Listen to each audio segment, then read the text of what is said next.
चंद्रयान 3 ने चांद की सतह पर पहली खोज की है, जिसमें हमारे चंद्रयान ने चांद की सतह का तापमान बताया है।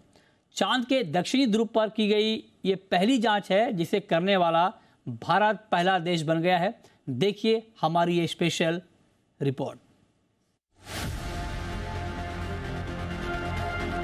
आखिरकार वो घड़ी आ ही गई जिसका इंतजार पूरी दुनिया को था। दरअसल हिंदुस्तान के चंद्रयान 3 ने जानकारियां देना शुरू कर दिया है और विक्रम लैंडर ने डेटा भेजना शुरू कर दिया है। विक्रम लैंडर पर लगा चास्टे ने ध्रुव के आसपास चांद की ऊपरी मिट्टी के तापमान को मापा और चांद की सतह के तापीय व्यवहार को समझा। विक्रम लैंडर पर लगे चास्टे पोलेट से मिले ग्राफ को इसरो ने शेयर किया है। इसके मुताबिक चांद की सतह का तापमान 50 डिग्री सेल्सियस है। गहराई में जाने पर तापमान तेजी से गिरता है। 10 सेंटीमीटर भीतर जाने पर तापमान -10 डिग्री तक गिर जाता है, यानी चांद की सतह हीट को रिटेन नहीं कर पाती है। अब आप ही सोचिए कि जिस जमीन पर आप खड़े हो वो -10 डिग्री सेल्सियस तक ठंडी हो और ऊपर तापमान आपके पसीने छुड़ा रहा हो। ऐसे में क्या जीवन आसान है? चांद पर अभी ऐसे कई राज आने बाकी हैं। इसरो डेटा का विस्तृत अध्ययन कर रहा है और ऐसे में चांद पर तापमान को लेकर कई और बड़ी जानकारियां सामने आ सकती हैं।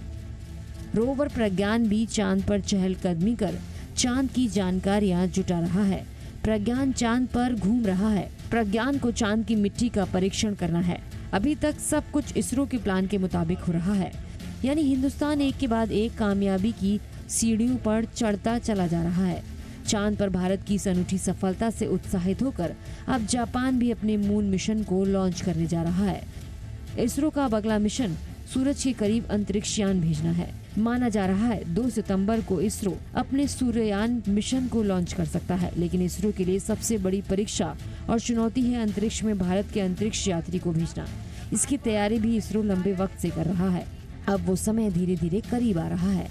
इसरो भारत में जो पहला अंतरिक्ष यात्री भेजेगा वो इंसान नहीं बल्कि रोबोट होगा, और वो भी महिला रोबोट। व्योमित्र का मतलब है अंतरिक्ष का दोस्त। इसे फिलहाल बेंगलुरु में रखा गया है।